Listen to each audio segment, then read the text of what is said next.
Okay, so before I get started, I want to do a show of hands. How many people in this audience would call themselves a statistician? Okay, so some. How many people would call themselves an engineer? Okay, more. Good. This is what I was hoping. So the people who just raised your hand, the engineers, this talk is for you. If you are a statistician or you have some statistical fluency, it's also for you, but in a different way. What I want you to do is listen to the way that I talk about statistical ideas or statistical procedures, and maybe try to talk in the same way when you talk to lay people about statistics. Okay, so off we go. So I'm John Rauser. I am currently a data scientist at Pinterest. But before I joined Pinterest, I worked at Amazon for 8 years. And for the last 2 of those 8 years, I worked in AWS infrastructure. My main job was to help make data centers more efficient. But I also did a lot of technical briefings for visiting executive teams. You can kind of think of me as like a mini Werner Vogels. Executive teams would come to AWS headquarters in Seattle, and I'd give this nice talk about big data. I would tell them about the nature of distributed computing. I would tell them about Hadoop. I'd walk them through an example of MapReduce at a level of simplicity that this audience would probably find comical. And very often, these executives would come up to me afterward, and they would lean in close, and they'd say, "Thank you. I had no idea how MapReduce worked until now." And they said this with a little bit of shame. In their defense, these were usually not the CIOs of tech companies who should have known about MapReduce. Their businesses weren't fundamentally about tech or about data, but they had all heard about big data, and they felt like they should really know something about it. And until they spent an hour with me, what they were doing, essentially, is faking it. And for the people in this audience, it would be easy to snicker at or look down upon these poor executives that didn't understand what to us are the incredibly simple ideas of map and reduce. But what I want to claim today is that many of you are faking it when it comes to statistics. There are 2 kinds of technical people in this audience. There are software engineers and there are statisticians. In general, the engineers are the larger group. I just proved that out with a show of hands. In this room, maybe the picture looks more like this, right? There are probably few of the statisticians who raise their hand in this audience that are not also data scientists. And I think that many of the engineers might look with some envy upon the folks that know some statistics. When someone with a little bit of stats knowledge starts going on about, power analysis or generalized linear models or two-tailed tests or whatever it is, you nod your head and you play along. But you know in your heart of hearts that you've got no idea what they're talking about. And I know this feeling. I am a software engineer who is self-taught in statistics over a period of about a decade. And I remember struggling with what seemed like the most basic questions. But it doesn't have to be this way. The title of this talk is inspired by this paper. This paper has perhaps the best opening paragraph of any academic work that I have ever read, and I will now adapt it for my purposes. When I decided to learn statistics, I read several books, which I shall politely not identify, and I understood none of them. Most of them simply described statistical procedures and then applied them without intuitive explanation or hint of how anyone might have invented these procedures in the first place. This talk was born of my frustration and the wish that future students of statistics will learn the deep and elegant ideas at the heart of statistics rather than a confusing grab bag of statistical procedures. So here's my thesis. If you can program a computer, you have direct access to the deepest, most fundamental ideas and processes in statistics. To convince you that this is true, I want to walk you through a statistical argument. In order to do that, we have to have a problem to work on. So we're going to use statistics to figure out whether or not drinking beer makes you more attractive to mosquitoes. This is not a trivial problem. Malaria is transmitted via mosquitoes, and most models for malaria transmission have historically assumed that all individuals are at equal risk for mosquito bites, but there's good evidence that humans vary greatly in their attractiveness to mosquitoes. And so if you can understand which people are at greatest risk, you can target your interventions much more effectively and do a better job of fighting malaria. This is such an important problem that if you do good research research on it, you can get published in PLOS One, right? An incredibly reputable journal. Here I have redacted the key word in the title so as to leave the outcome in doubt for a moment. I don't have time to describe their methodology in the detail that it deserves, but basically they got a series of volunteers and randomly assigned them to drink either beer or water, and then they use this device called a Y olfactometer to let mosquitoes choose to either fly towards the human subject or towards open air. And then they trapped and counted the mosquitoes. Here's the data. They had 25 volunteers who ended up drinking beer and 18 who drank water. These numbers are the numbers of mosquitoes collected in the traps for each volunteer. We can compute the average number of mosquitoes in each group and then subtract to find that the average person who drank beer attracted 4.4 more mosquitoes than the average water drinker. And now we have a statistical question, right? Is a difference of 4.4 sufficient evidence to claim that drinking beer makes you more attractive to mosquitoes? We can frame this question as a debate between a skeptic and an advocate. The skeptic says drinking beer has no effect. The difference of 4.4 mosquitoes could have happened just by chance. The advocate takes the other side. The advocate argues that 4.4 is a large difference compared especially to the overall variation in the sample, and so the skeptic's position is very unlikely to be true. One of the main goals of statistics is to settle just this kind of debate. I want to walk you through twice. First, I'll solve the problem using the painful analytical approach that some of you might remember from your Statistics 101 class, and then I'll do it again using a simpler computational method that hopefully will be more understandable. So we'll bring on the pain.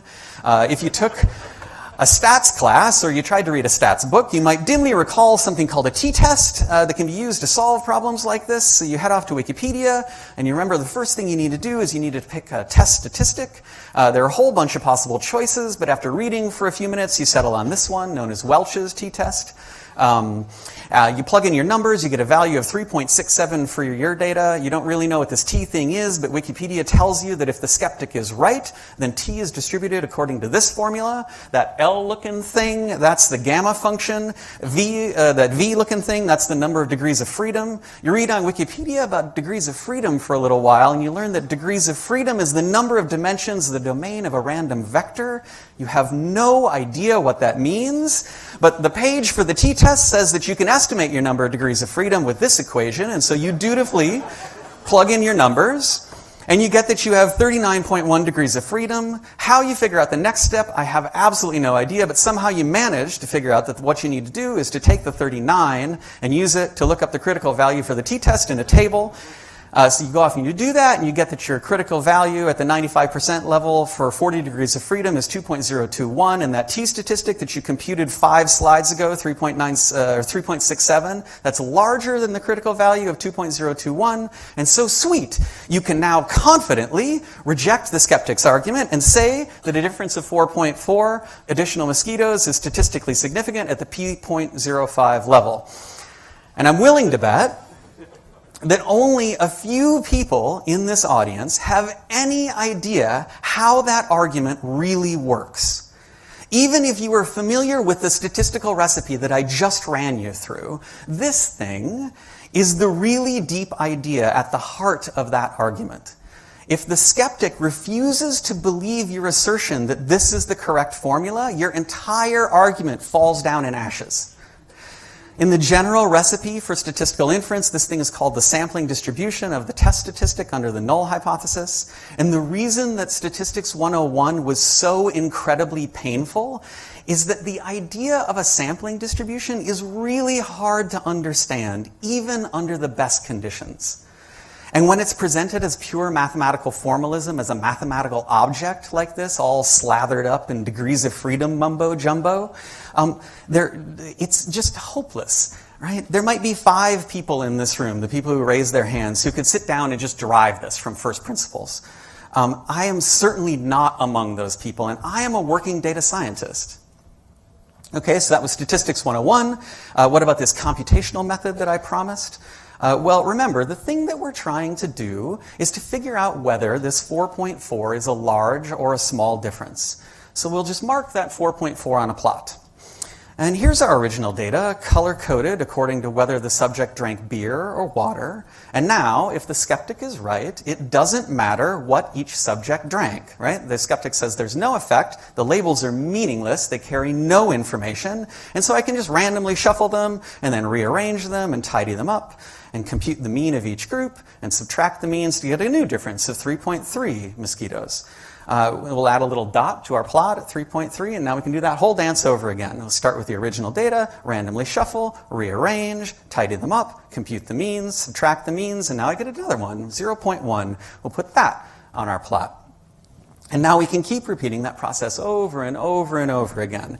So here's 3 repetitions, here's 4, here's 5, here's 6, and look, Ma, no hands, right? So what's happening here is you are watching a statistical process unfold.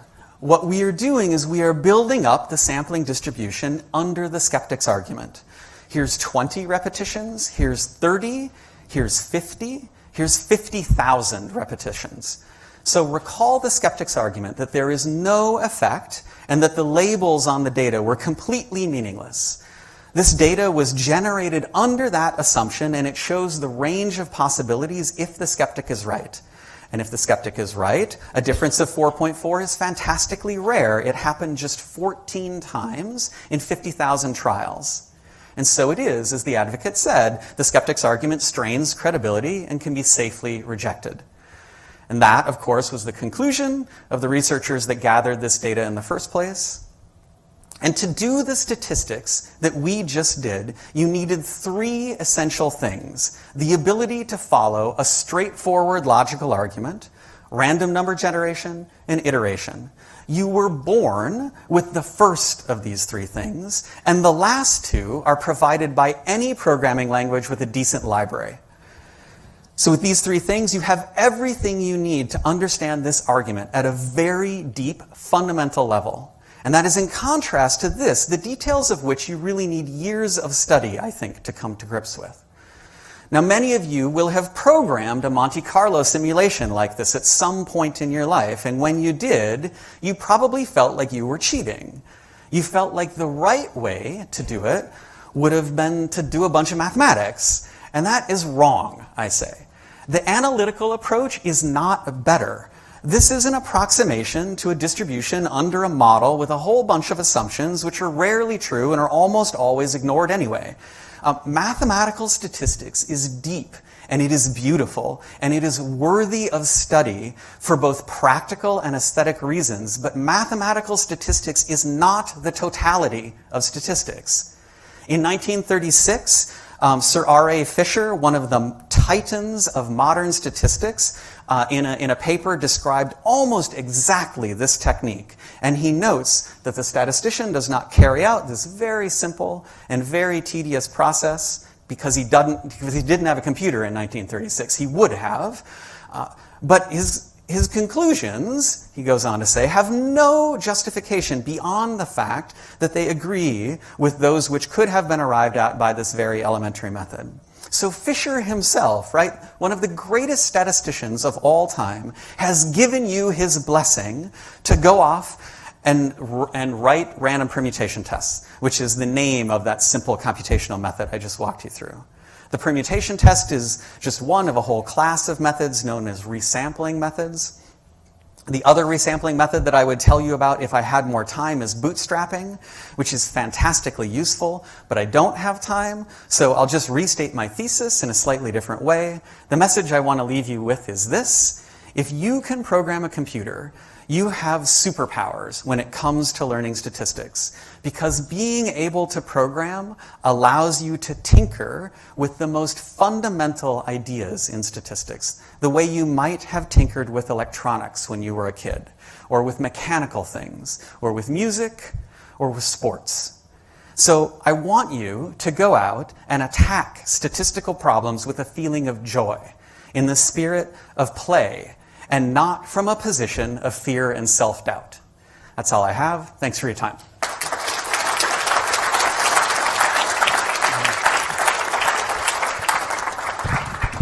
This mic is tremendously hot. I don't know if I'm going to move this down. The excitement. Thank you very much. That was really interesting and fun. Just to drive the point home from a practical perspective, as somebody at Pinterest who presumably hires data scientists, how do you think about that? If software engineers, software versus statistics in hiring decisions. I mean, I guess the talk sort of answers the question, but yeah, I mean, I think like a working data scientist has to be able to code, because if they can't fish for themselves, right? They have to go and wait, as it was previously said, for someone to go hand them their beautiful data set on a silver platter, right? So if you can code, you can go off and grovel around in databases, or you can write logging code to get the data that you need. Like, you have to be able to code, but you also have to have the analytical chops, right? And like exactly where the balance is between the two is, there's a wide range of possibilities. I gave a whole talk about that at Strata 2 years ago or something like that, which you can find on YouTube if you're interested. What was the name of the talk? What was the name of the talk? Careers in Big Data or something? No, it had a horrible title that I made up under duress. It was something like, "What is a career in big data?" Right, okay. Basically, it's a lovely talk. You should go watch it. I tell this nice story about Tobias Mayer and the libration of the moon, and so on and so forth. Anyway. How do you, I guess, find data scientists these days? Do you train them? Do you take people who don't have the background and train them? Or do you have specific category of person that has worked well for you? We are at Pinterest. We are opportunistic, mostly. We through referrals or whatever, try to find people here and there. At Amazon, when I was there, I encouraged the sourcers to look in fields with a heavy analytical background, so fields like econometrics or physics. Obviously now there are like degree programs in data science, and so you can hire people right out of college. You can hire statisticians if they can code. That's totally cool. I don't know. That's great. And tell us about a little bit about the sort of the practical reality of what you do every day, and maybe starting with the sort of tools of the trade. What do you guys use? We've had countless CEO of startups here talking about how they want to equip data scientists with the latest and greatest. Yeah. Curious about what your reality is. Yeah, I use a lot of SQL and R. At Pinterest, we use Redshift. We're big users of Amazon's Redshift product. That's been a pretty substantial game changer for us, moving away from Hive. There are enormous numbers of people at Pinterest who are writing SQL queries, non-technical people who are writing SQL queries to answer their own questions with data. So I also use lots of Redshift, and then I immediately bring the data into R. Some of the work I do is automating analyses using Knitter, which is, I think the guy who wrote Knitter is going to be at Strata this week. I don't know how to pronounce his name, but he's awesome, and Knitter is super cool. Knitter is a way of combining R code with markup, like LaTeX or Markdown, so as to do what Knuth called lucid programming. Basically, you write one document that has prose and code in it, you press compile, and a document comes out. Am I answering your question? Yeah, that's great. I want to make sure that people have time to ask their questions. Yep. Thanks, Andrew. I'm Kevin Keenan with Maple Securities. I was a statistician in the 80s, and I think at the time that the theories were big and the data sets were small, and I largely agree with you that now I think you have huge data sets and you can do a lot with small theories.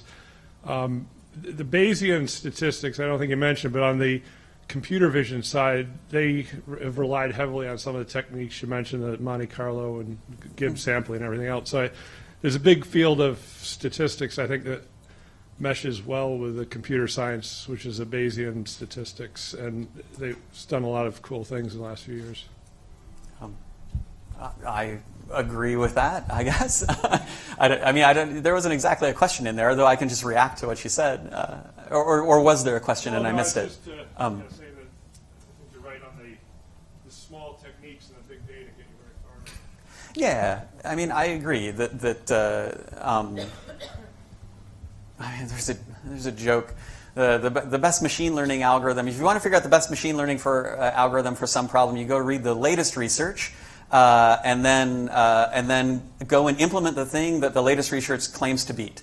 That's the way to find the best algorithm for anything. And I don't know. I think you're right that there are a lot of ideas that are very old that will take you an enormously long distance. And the cutting edge stuff is very often useful, but sometimes not necessary. Great. Are we good? Okay, wonderful. Thank you very much. We enjoyed the talk. Sure.